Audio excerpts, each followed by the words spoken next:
अस्सलाम वालेकुम, सितारों के सफ़र पर खुश आमदीद। आज की वीडियो में हम बात करेंगे वीनस के ट्रांजिट पे जो 14 सितंबर को रात 11:16 पर लियो में हो रहा है, यानी सिंह राशि में हो रहा है। इसका इम्पैक्ट आपकी ज़िंदगी पर कैसा होगा, पैसा आएगा या पैसा जाएगा, इसमें आपको क्या चीज़ करनी होगी, इसको हम डिटेल में जानेंगे। लेकिन उससे पहले जिन लोगों को अपना मून साइन नहीं पता वो कमेंट सेक्शन में अपनी ओरिजिनल डेट ऑफ बर्थ लिखें। हम आपको आपका मून साइन बताएंगे, क्योंकि सारी रीडिंग्स मून साइन से होती हैं और मून साइन ही आप पर रूल करता है। आपके एहसास, आपके जज्बात सारे मून साइन से देखे जाते हैं, आपकी कुंडली तक मून साइन से देखी जाती है। इसके अलावा अगर आपकी ज़िंदगी में कोई मुश्किलात हैं, कारोबार से रिलेटेड, पोस्टिंग से रिलेटेड, इंटरव्यूज़ पे इंटरव्यूज़ दिए जा रहे हैं लेकिन नौकरी नहीं मिल रही, किस फील्ड में जाना चाहिए, क्या काम करना चाहिए, या आपकी शादीशुदा ज़िंदगी अच्छी नहीं चल रही, तो इन सारी चीज़ों के जवाबात आपको व्हाट्सएप पर दिए गए नंबर पर मैसेज कर कर अपॉइंटमेंट बुक करके मैडम एस्ट्रोलॉजर एन बख्श से मिलेंगे। वो आपको प्रॉपर वे में सीधा सही रास्ते पर गाइड करेंगी ताकि आप अपनी ज़िंदगी को बेहतर बना सकें। आइए अब बात करते हैं आपके बुर्ज की, यानी आपकी राशि की। बात करते हैं लिब्रा मून साइन वालों की, यानी कि तुला राशि, यानी कि बुर्ज मिजान वालों की। वीनस लिब्रा का मालिक है और अब वो आपके 11th हाउस में आया है। नॉर्मली ये पोजीशन बहुत स्ट्रांग होती है मुनाफों के लिए, नेटवर्किंग सपोर्ट के लिए, लेकिन केतु के साथ होने की वजह से करियर में अनएक्सपेक्टेड ग्रोथ या सडन अचीवमेंट्स देखने को मिलेंगी, लेकिन साथ ही साथ कंफ्यूजन भी होगी। ये मैं चाहता था भी या नहीं, ऐसी सिचुएशंस क्रिएट होंगी कि यार क्या मैंने यही चीज़ चाही थी जो मुझे मिली है या नहीं, ऐसी चीज़ें।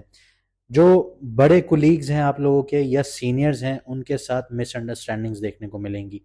जो लोग मीडिया में जुड़े हुए हैं, ग्लैमर इंडस्ट्रीज में जुड़े हुए हैं, फाइनेंस में जुड़े हुए हैं, लग्जरी बिजनेसेस में हैं, पब्लिक डीलिंग में हैं या ऑनलाइन प्लेटफॉर्म में हैं, उनके लिए ये फेज़ बहुत क्रिएटिव और ग्रोथ वाला होगा। मुनाफा बहुत आएगा, लेकिन आपको मुनाफे के पीछे नहीं भागना, शर्त इतनी है। अगर आप मुनाफे के पीछे भागे तो मुनाफा हाथ से भागेगा, लेकिन अगर आपने ये सिर्फ इस सोच से काम किया कि मैं अपनी रूह की तसल्ली के लिए काम कर रहा हूँ, कि मुझे बस इस दुनिया में एक गुजर बसर करना है, तो खुद ब खुद आपके पास मुनाफा और ग्रोथ आती हुई नजर आएगी।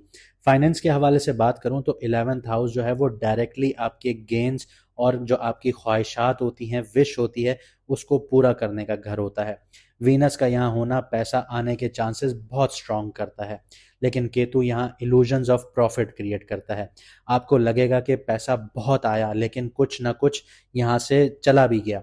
क्रिप्टो और स्टॉक में जो लोग हैं, शॉर्ट टर्म प्रॉफिट्स बहुत ज़्यादा आ सकते हैं, लेकिन जहाँ लालच आएगी वहाँ आप लोग ज़्यादा पैसा डालना शुरू होंगे।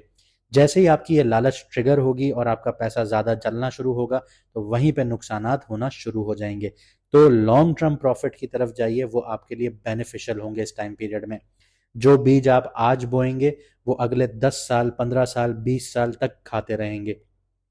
जो लोग लॉटरी सट्टे में हैं तो टेम्पटेशन बहुत ज़्यादा स्ट्रांग होगी। आपका दिल बहुत करेगा कि आप लोग इस टाइम पीरियड में लॉटरी और सट्टे में इन्वेस्ट करें, लेकिन मैं अगर आपको एस्ट्रोलॉजी के हिसाब से या आपके स्टार पोजीशंस के हिसाब से बात करूं तो ये टाइम बेस्ट होगा कि आप लोग अवॉइड करें इन चीज़ों को। नेटवर्किंग के ज़रिए अच्छा फाइनेंशियल अपॉर्चुनिटीज़ आप लोगों को मिलनी शुरू होंगी, लेकिन अपने गोल्स को क्लियर रखिएगा कि आपने करना क्या है, वरना आप रॉन्ग जगह पर जा सकते हैं, गलत जगह पर जा सकते हैं, जहाँ पे पैसा आपका वेस्ट हो सकता है। रिलेशनशिप्स की बात करते हैं तो सबसे पहले सिंगल्स को उठाते हैं। आपको किसी दोस्त या सोशल सर्कल में ही आपका प्यार मिलेगा, लेकिन केतु के चलते यहाँ रिलेशनशिप थोड़ा कंफ्यूजिंग और टेम्पररी हो सकता है आप लोगों के लिए। कपल्स की बात करूं, अपने पार्टनर के साथ फ्यूचर प्लानिंग में डिफरेंसेस देखने को मिल सकते हैं आप लोगों को। मैरिड लोगों की बात करूं तो आपके पार्टनर की तरफ से सपोर्ट फुल मिलेगा आप लोगों को, लेकिन उनके सोशल सर्कल या फैमिली मैटर्स में आपको थोड़ी सी डिटैचमेंट फील होगी। अगर आपका पार्टनर कहेगा कि मेरी फैमिली में इन्वॉल्व हो, तो आप कहेंगे कि यार मेरा क्या काम, छोड़ो, खुद देखो अपनी चीज़ें। इस तरह की सिचुएशंस क्रिएट होंगी। हेल्थ की बात करते हैं। 11th हाउस डायरेक्टली हेल्थ पर इफेक्ट नहीं करता, लेकिन ये आपकी लॉन्ग टर्म स्टेमिना, इम्यूनिटी पर इम्पैक्ट करता है। वीनस आपको यहाँ पे टेम्पटेशन देगा या एक ख्वाहिश आपके अंदर क्रिएट होगी कि आप बहुत ज़्यादा खाना खाएं, बस खाते जाएं, मीठा खाएं, ऐसी सिचुएशंस क्रिएट होंगी। तो यहाँ पे आपको थोड़ा सा एहतियात करना होगा, वरना आपको शुगरी या फिर आपको डायबिटिक रिलेटेड इश्यूज का सामना करना पड़ सकता है। केतु जो है वो आपकी एनर्जी ड्रेन करेगा या सडनली आप थकावट का शिकार फील करेंगे, तो यहाँ पे केतु की ये एनर्जी जो है ये आपकी एनर्जी डाउन कर देगी।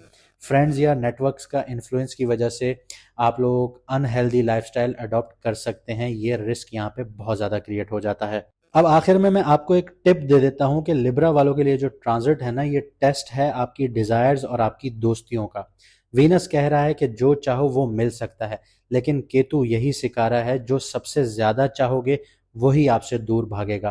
तो आपने ये वाली अप्रोच रखनी है कि मुझे कुछ नहीं चाहिए, मुझे अपना सुकून चाहिए।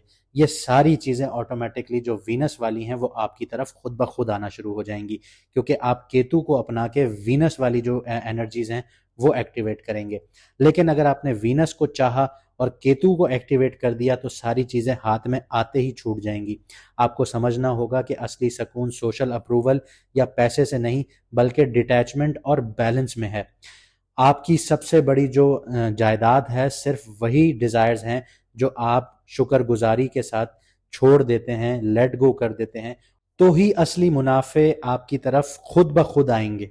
तो ये थी आज की वीडियो। उम्मीद करते हैं आप अपनी ज़िंदगी को बेहतर बनाएंगे। अगर वीडियो पसंद आई तो लाइक शेयर सब्सक्राइब ज़रूर कीजिएगा। हमें दीजिए इजाज़त, मिलते हैं अगली वीडियो में सितारों के सफ़र पर।